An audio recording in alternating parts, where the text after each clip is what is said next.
Shalom e bem-vindos à Via Rápida Israel, uma frase do hebreu que significa amarás a Israel. Esperamos que vocês fiquem conosco porque nosso professor Dr. Baruch vai compartilhar um estudo expositivo da Bíblia. Dr. Baruch é professor titular no Instituto Zera Avraham, com sede em Israel. Ainda que todas as aulas no Instituto são dadas em hebraico, o Dr. Baruch fica feliz em compartilhar este estudo semanal com dublagem em português. Para mais informações sobre nosso trabalho em Israel, visite nosso site amarasaisrael.org.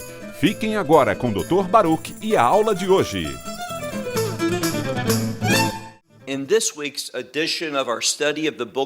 Nesta edição do nosso estudo do livro de Gênesis, vamos nos concentrar no capítulo 10. Este capítulo é inteiramente dedicado à genealogia.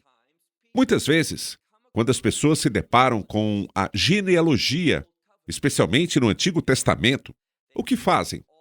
Elas a ignoram completamente ou leem muito rapidamente.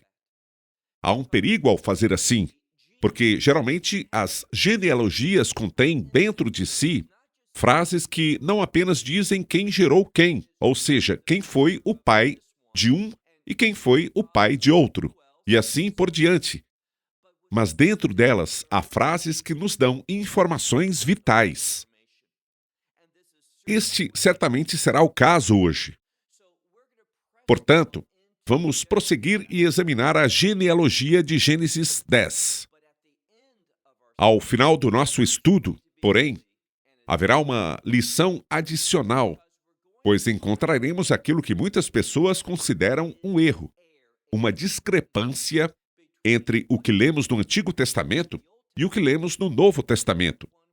Se esse realmente fosse o caso, isso seria extremamente problemático. Mas haveria uma explicação?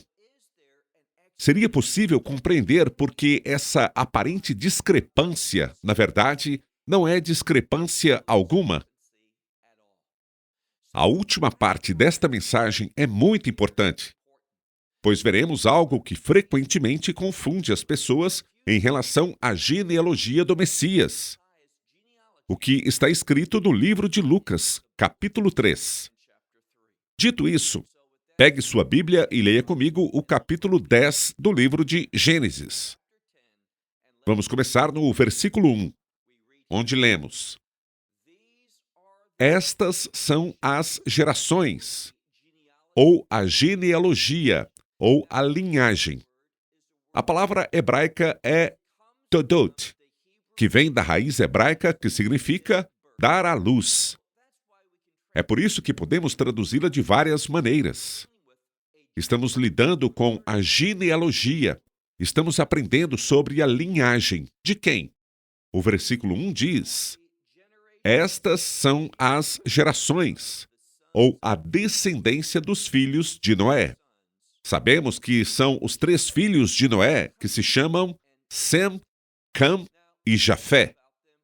Falamos sobre eles na semana passada. Na verdade, eles foram mencionados repetidamente ao longo do nosso estudo sobre Noé.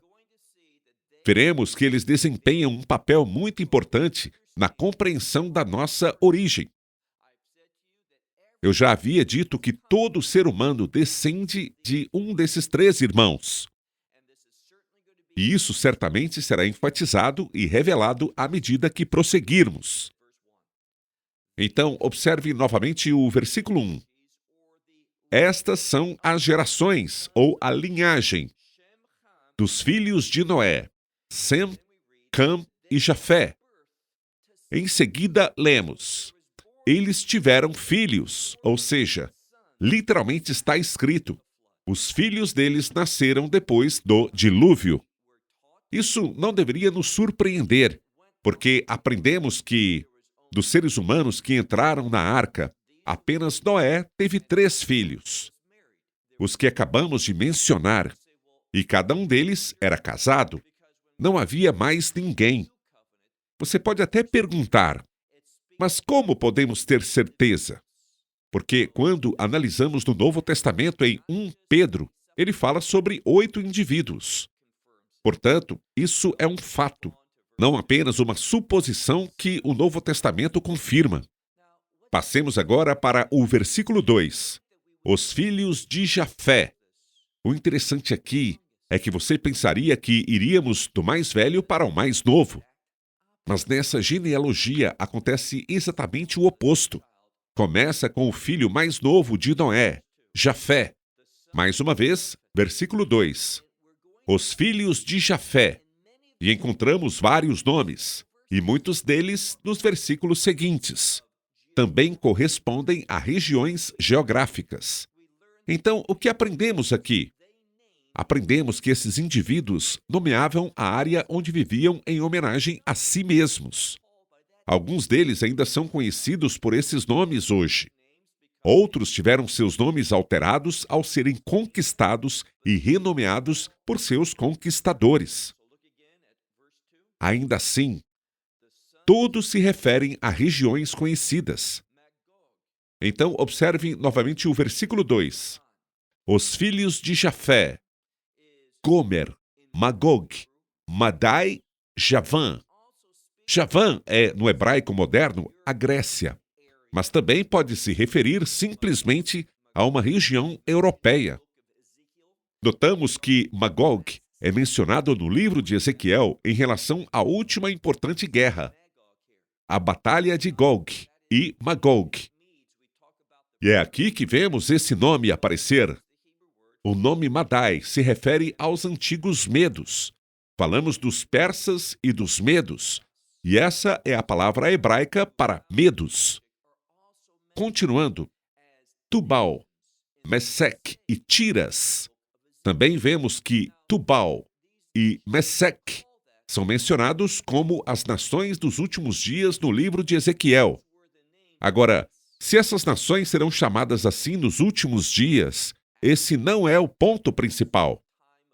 O que importa é que esses eram os nomes, pelo menos na época de Noé, depois e também na época de Ezequiel.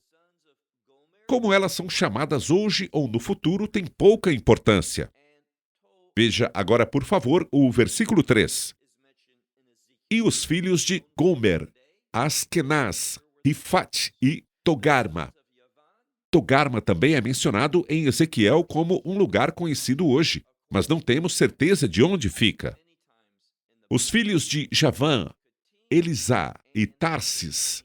Tarsis, é claro, é um lugar mencionado muitas vezes na Bíblia, e também Quitim e Dodanim. Agora, versículo 5. Por estes, ou seja, por meio daqueles de quem falamos, foram repartidas as ilhas das nações. Aqui, quando se fala ilhas, provavelmente está se falando sobre Tivutsot, ou seja, grupos.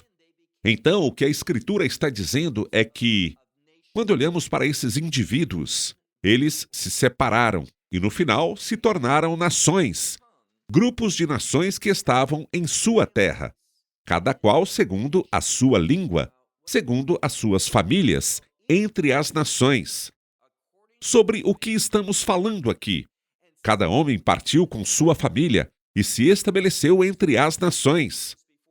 Mas o interessante é que, antes disso, ou seja, antes de família e nações, diz, cada qual segundo a sua língua. Como podemos entender isso? Algumas pessoas podem dizer que, mesmo naquela época, a língua foi dividida em 2 idiomas diferentes, e eles se dispersaram para regiões distintas. E então, os que falavam a mesma língua se agruparam. Mas isso é simplesmente antibíblico. Por que digo isso? Dê uma olhada agora no capítulo 11. Semana que vem estudaremos o capítulo 11, que diz: E aconteceu que toda a terra tinha uma só língua, e as suas palavras eram as mesmas. Ou seja, havia palavras semelhantes ou familiares. A palavra que traduzi como familiar é ahadim, derivada da palavra hebraica que significa um. Portanto, em Gênesis 11, havia unidade de palavras em sua língua. Isso significa que essa não pode ser a interpretação correta do nosso texto. No final do versículo 5, alguns rabinos disseram que a expressão cada qual segundo a sua língua pode ser uma expressão idiomática e pode significar que cada pessoa foi. Bem, qual é a principal função da língua além de falar? Comer.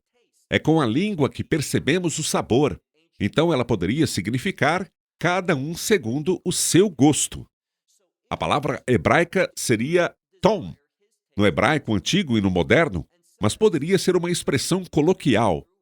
Assim, cada pessoa segundo o seu desejo, o seu gosto, a sua preferência. Alguns disseram que no hebraico moderno tínhamos a palavra tarbut, que significa cultura, que isso poderia ser uma forma de expressar a forma antiga de pensar sobre cultura, o que era agradável ou desejável, ou segundo a preferência de cada um. Então, tudo isso está dizendo que as pessoas se uniam segundo a sua língua. Não necessariamente o idioma, mas sim segundo os seus gostos, a sua preferência, a sua cultura.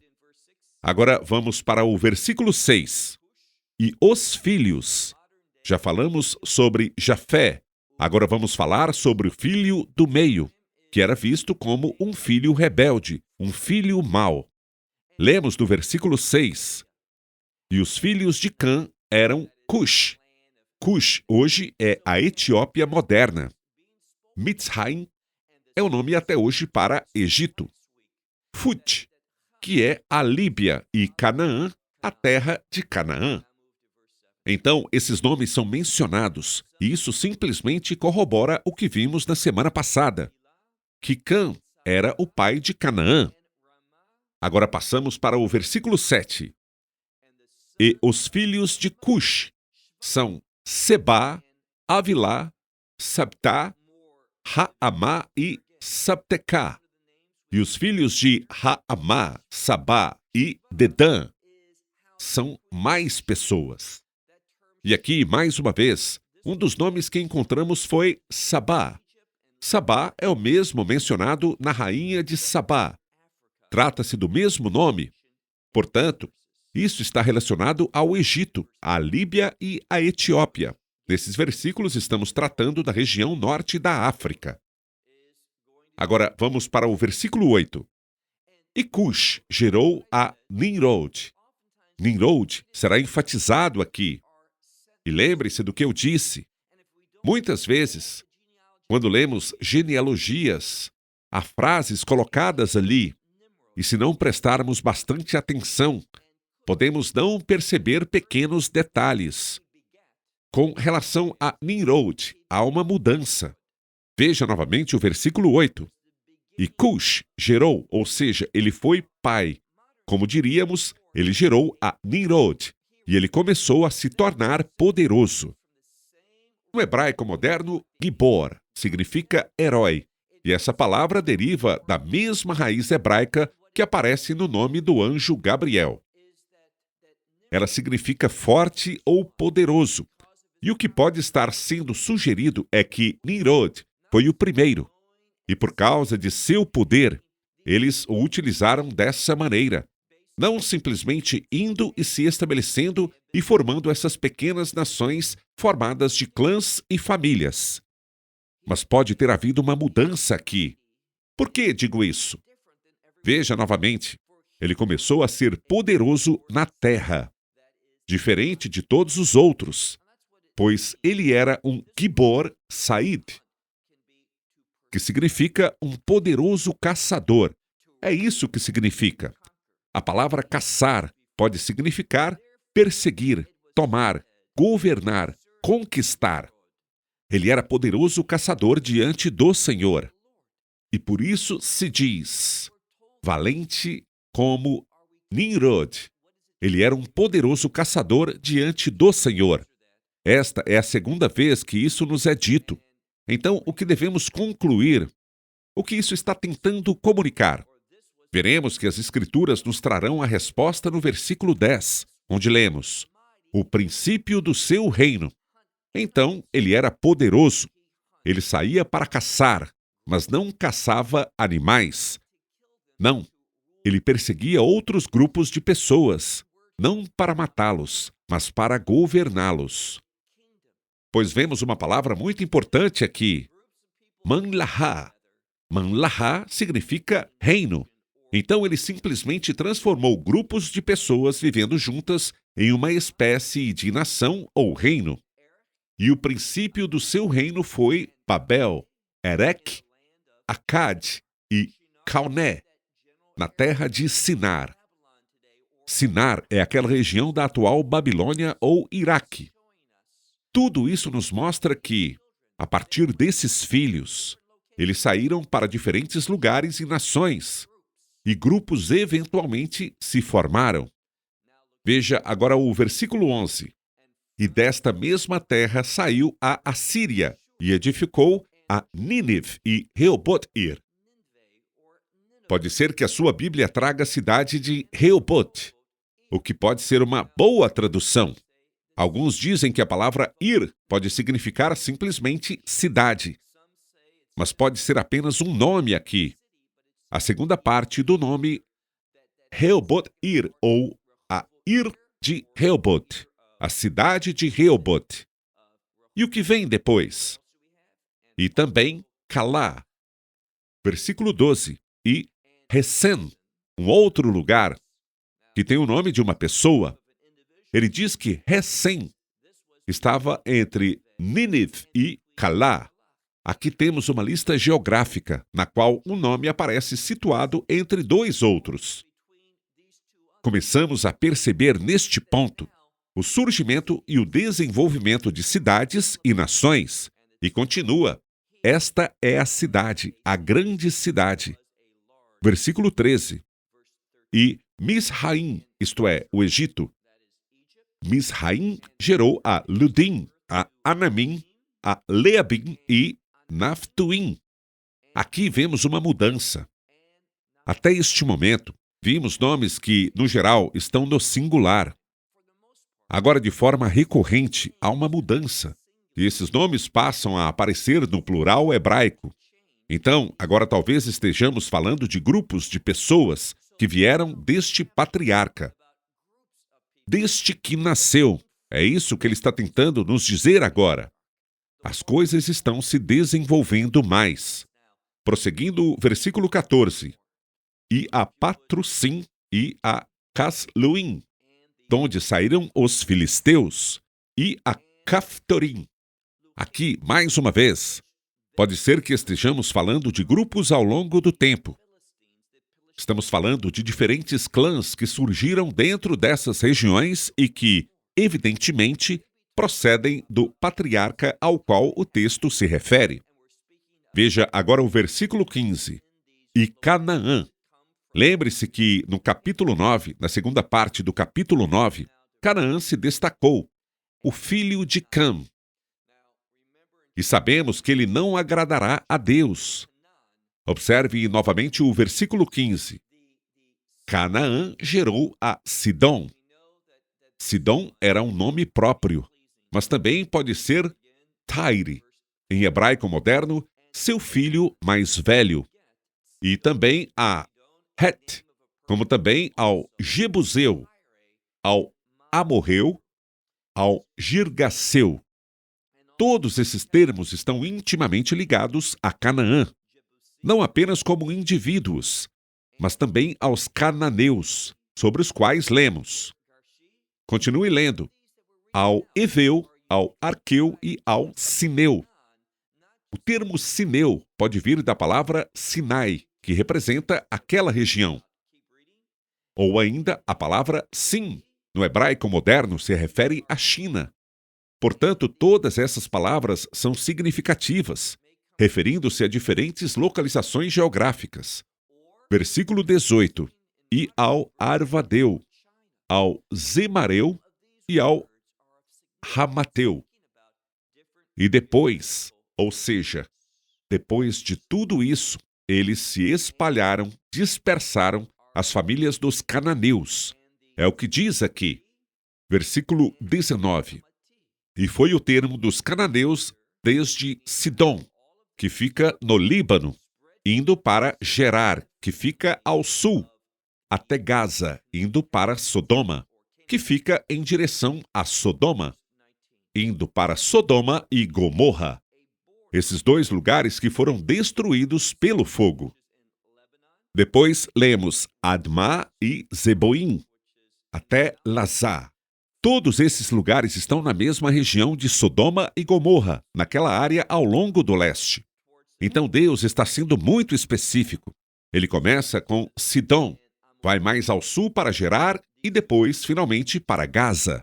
E então se move para o leste. Portanto, ele está falando sobre uma fronteira da terra dos cananeus. Agora vamos ao versículo 20. Estes são os filhos de Cã, segundo as suas famílias, segundo as suas línguas, que podem ser as suas preferências, em suas terras, em suas nações. Prosseguindo, versículo 21. Neste versículo, vamos chegar a uma parte muito importante.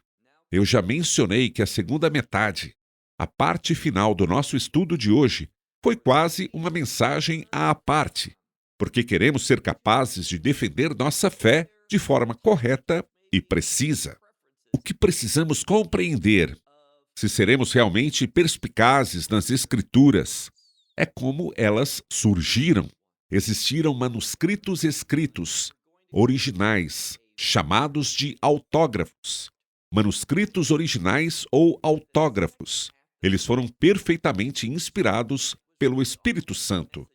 Como lemos nas Escrituras, o Espírito de Deus agiu em homens santos, levando-os a escreverem a palavra de Deus. E eles fizeram isso. Faço questão de enfatizar, sem qualquer erro. Mas o que aconteceu com eles? Nós ainda temos esses manuscritos originais? Não temos. O que aconteceu foi que eles começaram a ser copiados, e copiados e copiados em diferentes lugares. E por causa do fator humano, encontramos, embora raramente, aqui e ali, alguém que, ao copiá-los, registrava enquanto o texto era lido. Às vezes, as palavras soavam muito parecidas. E a pessoa escrevia uma palavra que tinha som semelhante, mas com significado diferente. A escrita de forma diferente. Às vezes, as letras tinham sons semelhantes. Isso é o que se chama de erros de copistas.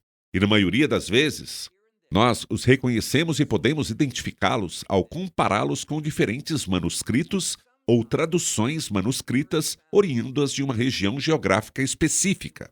Hoje, as pessoas gostam de apontar diferenças entre os manuscritos e atacar a palavra de Deus. A palavra de Deus é perfeita. E os manuscritos que temos são incrivelmente, extraordinariamente precisos e muito próximos do original. Há apenas alguns poucos trechos em que existem divergências. Porém, geralmente, ao analisá-los, conseguimos encontrar e retornar ao que é preciso, ao que era a intenção original, o que foi inspirado pelo Espírito Santo a ser escrito. Porém, precisamos considerar outro ponto importante quando tratamos do Novo Testamento, quando foram transcritas citações, frases do Antigo Testamento. Eles usaram a Septuaginta, que é a tradução grega da Bíblia hebraica. E aqui está o ponto crucial. Vocês já ouviram falar dos manuscritos do Mar Morto. Ao analisarmos os manuscritos do Mar Morto, qual foi a informação mais importante que eles nos revelaram? Geralmente, quando falamos do Antigo Testamento, nos referimos ao texto massorético. No judaísmo, o texto massorético é o preferido e, de fato, o único texto aceito pelo judaísmo que o preserva. Quando ele foi finalmente compilado?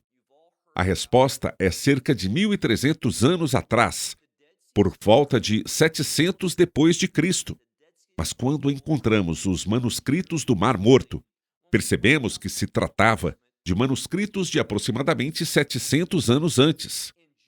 E adivinhem só, existem algumas pequenas diferenças entre o texto massorético e os manuscritos do Mar Morto.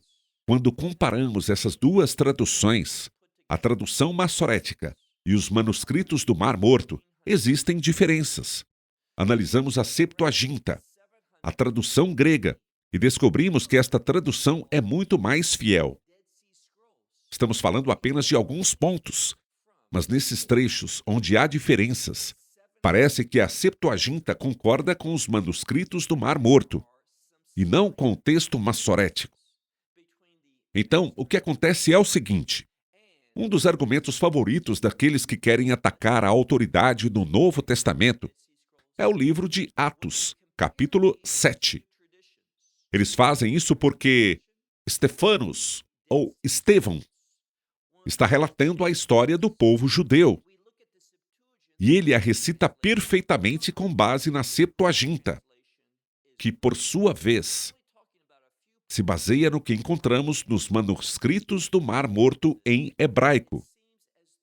Há uma concordância, mas o problema é que, em alguns dos pontos mencionados por Estevão, existem diferenças entre os manuscritos do Mar Morto e o texto massorético.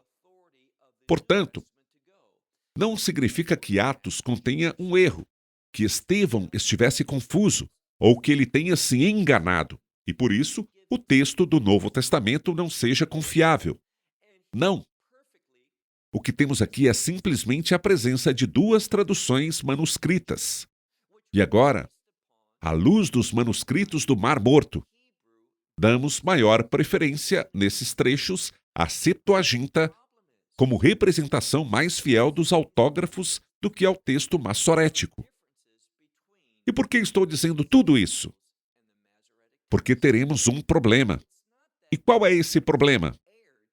Venha comigo agora para a terceira parte. Já tratamos de Jafé e Cam. Agora vamos falar de Sem.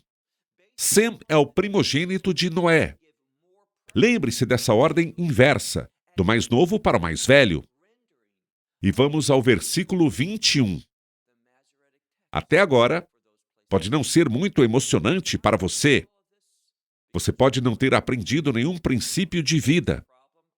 Mas o que estamos abordando agora é vital. Tem grande significado na defesa da nossa fé. Veja o versículo 21. E a Sem nasceram filhos, ou ele gerou filhos. E ele também é o pai de todos os filhos de Eber. Eber ou Ever, no hebraico. Isso é importante porque Sem é o patriarca deste grupo chamado Filhos de Eber. E adivinhe de quem estamos falando aqui? Do povo judeu, ou dos hebreus. O nome Eber está ligado à ideia de atravessar, vir do outro lado. E é dessa mesma raiz que vem o termo hebreus ou Ivrim. É justamente por isso que então a ênfase recai aqui. O texto quer nos mostrar que Sem é o patriarca do povo judeu. Observe novamente o versículo 21. E a Sem nasceram filhos. E ele também é o pai de todos os filhos de Eber, o irmão de Jafé, o irmão mais velho de Jafé. E os filhos, agora versículo 22, e é aqui que se torna significativo. Os filhos de Sem são Elão. Elão é mencionado, por exemplo, no livro de Ester, em outras passagens das Escrituras. Assur. Assur é a Assíria. E preste atenção a este nome, Arfaxad. Isto é muito importante. Lembre-se não apenas de Arfaxad, que nasceu, mas os três que mencionamos, e também Lud e Arã. Arã é a Síria, aquela região mencionada no livro de Isaías. Na sequência, versículo 23. E os filhos de Arã são Uz. Pense por um instante em Jó. E Hu, Geter e Mas. Agora observe o versículo 24. Os dois versículos que você realmente precisa observar são os versículos 22 e o 24. Deixe-me voltar. Quando olhamos o versículo 22 do texto massorético, que é a Bíblia hebraica tradicional, da qual a maioria dos antigos testamentos que você tem em mãos foram escritos e traduzidos, vemos que Sem foi pai de Elão, Assur, Arfaxad, Lud e Arã. Depois lemos no versículo 24. E Arfaxad gerou a Selá. Mas pode ser que na sua Bíblia esteja escrito Salá. Isso é muito importante. Por quê? Lembre-se desses dois pontos, porque voltaremos a eles daqui a pouco. Antes, quando terminar o restante do capítulo 10, em seguida dedicarei os últimos minutos aos versículos 22 e 24 e à genealogia de Ieshua no livro de Lucas. Vá agora para o final do versículo 24, que diz: E Selá, ou como eu disse que pode estar em sua Bíblia, Salá gerou Éber. Portanto, embora ele seja neto de Sem, o texto ainda assim lhe dá destaque dentro da linhagem de Sem. A ele nasceram 2 filhos. Um deles se chamou Peleg, porque em sua época a terra foi dividida. A palavra usada aqui para dividida está ligada ao próprio nome Peleg, cuja raiz carrega a ideia de divisão. E hoje essa mesma raiz aparece em Miflagá, que significa partido político, reforçando a ideia de muitas divisões. E o que isso está tentando nos dizer aqui é que a terra tornou-se dividida. Não havia mais unidade dentro dessas nações, dentro desses estados-nação. E o nome de seu irmão, ou seja, o segundo, foi Joctã. E Joctã gerou a Almodá, e a Selef, e a Hazar-Mavé, e a Gerá, e a Hadorão, e a Ussal, e a Dicla, e a Obal, e a Abimael, e a Sebá, a Ofir, a Avilá e a Jobab. Todos esses foram filhos de Joctã. Versículo 30. E foi a sua habitação desde Messa. Então, esse é o nome de um lugar. E foi a sua habitação desde Messa. Então, esse é o nome de um lugar, indo para Sefar, em Har-Ha-Kadem, ou seja, uma montanha do Oriente, ou simplesmente o termo Kadem. Estes são os filhos de Sem, segundo as suas famílias, segundo as suas línguas, isto é, segundo a sua cultura, os seus gostos, nas suas terras, segundo as suas nações. Estas são as famílias dos filhos de Noé, segundo as suas gerações, ou genealogias, ou linhagem, nas suas nações. E destes foram divididas as nações na terra depois do dilúvio. Agora, vamos voltar e ver qual é o problema.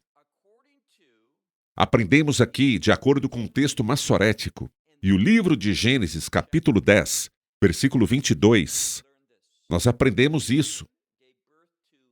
Sem gerou a Elão, a Assur, a Arfaxad, a Lude e a Arã. Depois descobrimos no versículo 24 que Arfaxad gerou a Selá e Selá gerou a Éber. Mas quando você olhar, dê uma olhada rapidinho, por favor, no livro de Lucas, capítulo 3. Repetindo, Lucas, capítulo 3. Nós vemos um problema. E qual é esse problema? Na genealogia do Messias, vemos uma discrepância porque acabamos de aprender uma coisa. Nós vimos há pouco que Arfaxad gerou a Selá, ou Salá. Mas quando lemos no Novo Testamento, olhe, por favor, em Lucas, capítulo 3, versículo 36. Lá, provavelmente, na sua Bíblia, está escrito filho de. Na verdade, é simplesmente a palavra de. Não sabemos literalmente qual é o parentesco pelo Evangelho de Lucas, mas aqui, com certeza, é filho. Então lemos, Cainã era filho de Arfaxad, e ele era filho de Sem, que era filho de Noé. Bem, o problema é o seguinte: quando vemos esse nome mencionado em Lucas 3:36, e aqui a linhagem é apresentada do mais novo para o mais velho, nos deparamos com um problema, porque Arfaxad, de acordo com o que acabamos de ler em Gênesis, ele gerou a Selá ou Salá. E aqui temos um nome diferente, Cainã. Agora precisamos ter cuidado, porque isso não tem nada a ver com aquele de quem falamos na semana passada e que mencionamos esta semana. Canaã. Canaã, como terra de Canaã. É escrito Kaf Nun Ain Nun Sofit. Essa palavra é escrita de forma totalmente diferente. Ela se escreve Kuf, não Kaf, mas Kuf Yud Nun e Nun Sofit. Então, embora soe semelhante, não há relação. Precisamos lembrar que Canaã é descendente de Cam. Não estamos falando de Canaã como em terra de Canaã. Estamos falando de alguém completamente diferente, ou seja, Cainã. O som é semelhante, mas é escrito de forma diferente. Aqui então está o problema. Quando olhamos para o Novo Testamento, ele nos diz que Arfaxad era o pai de Cainã. Mas quando olhamos para a Torá, no livro de Gênesis, percebemos que esse não é o caso. Então, o que fazemos com isso? Quando voltamos para a Septuaginta, porém, encontramos algo diferente. E você pode verificar isso facilmente em seu computador ou smartphone. Basta pesquisar Septuaginta em português e você encontrará alguns textos em PDF para ler e conferir, porque é exatamente isso que eu recomendo que você faça. Eu examinei tanto o português quanto o grego, e o que encontramos no livro de Gênesis, no mesmo versículo 22 do capítulo 10. Em grego está escrito: Sem gerou a Elão, depois Assur, depois Arfaxad, e então temos mais dois nomes, Lude e Aram. E então temos Cainã. Este é um indivíduo mencionado no Novo Testamento. Então temos aqui uma diferença. No capítulo 10 do texto massorético, lemos: Sem, Elão, Assur, Arfaxad, Lude e Aram. Temos o mesmo aqui na Septuaginta, mas temos um nome a mais, Cainã. E isso é muito importante. Quando chegamos ao versículo 24 do texto massorético, diz: Arfaxad gerou a Selá, ou Salá, e Eber.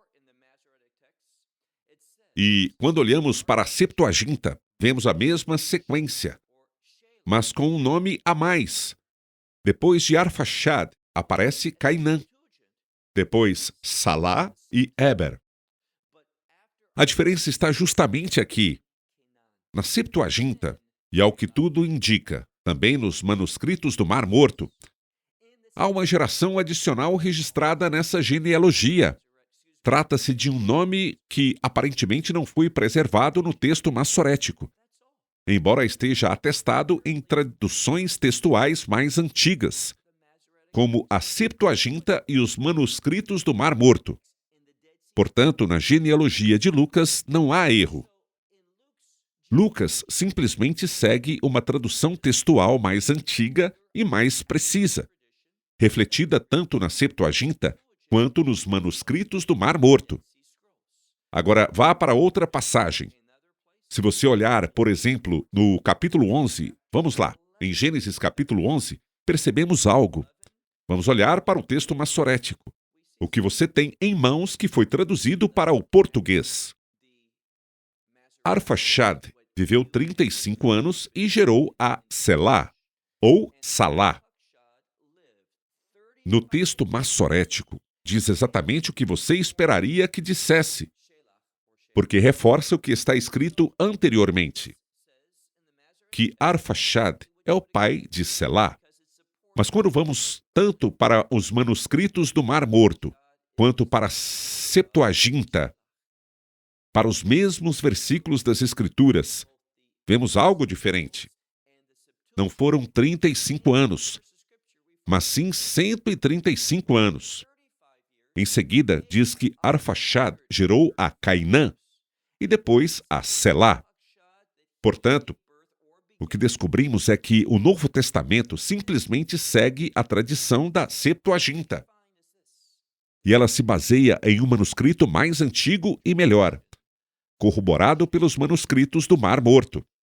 Então, existe realmente uma discrepância entre o Antigo e o Novo Testamento? Não existe. Quando observamos os manuscritos mais antigos e melhores que possuímos, percebemos que o problema só surge quando nos limitamos ao texto massorético e desconsideramos testemunhos anteriores, que preservam uma tradução mais precisa, ou, como eu diria, mais certificada, uma tradução corroborada tanto pelos manuscritos do Mar Morto quanto pela Septuaginta. Portanto, não há problema algum. E na maioria das vezes, quando se vai a uma faculdade ou seminário, a primeira coisa que o professor gosta de fazer é mostrar essas discrepâncias. Elas não são discrepâncias entre o Antigo e o Novo Testamento.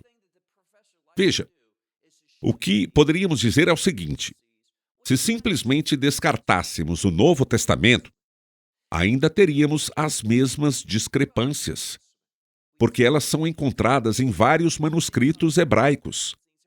Portanto, não é uma questão entre o Antigo e o Novo Testamento. É uma questão entre diferentes manuscritos do Antigo Testamento. Obviamente, quando o Novo Testamento citava algo, deveria escolher uma dessas traduções, e foi escolhida uma tradução mais antiga. Não sabíamos disso há 100 anos, mas soubemos na metade do século XX, quando os manuscritos do Mar Morto foram encontrados.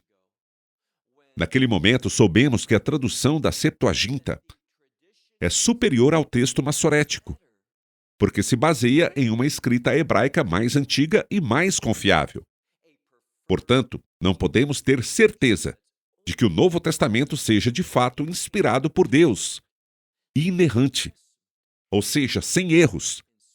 Basta observar com bastante atenção e você encontrará a resposta, porque Deus não nos dá a sua palavra com erros. Essa passagem, como o próprio texto de Timóteo afirma, declara que toda a Escritura é inspirada. O que isso literalmente significa? Toda a Escritura é o sopro de Deus. Foi Ele quem a soprou. E o que isso significa? Significa que, quando se expira, fala-se. E o que isso nos mostra é que esta palavra é, de fato, a própria palavra de Deus. Bem, vamos encerrar por aqui. Até a próxima semana, quando entraremos no capítulo 11. Obrigado por estar comigo. Que Deus te abençoe ricamente. Esperamos que você tenha desfrutado da aula de hoje e que possa compartilhá-la com outros. Te convidamos a participar e nos acompanhar a cada semana, a esta hora e por este canal, em mais um episódio de Amarás a Israel. Para mais informações em português, visite amarasaisrael.org, onde encontrará muitos outros estudos realizados pelo Dr. Baruch. Até a próxima semana. Que Deus, nosso Messias e Yeshua, nosso Senhor Jesus Cristo, te abençoe durante a sua caminhada com Ele. Shalom, desde Israel.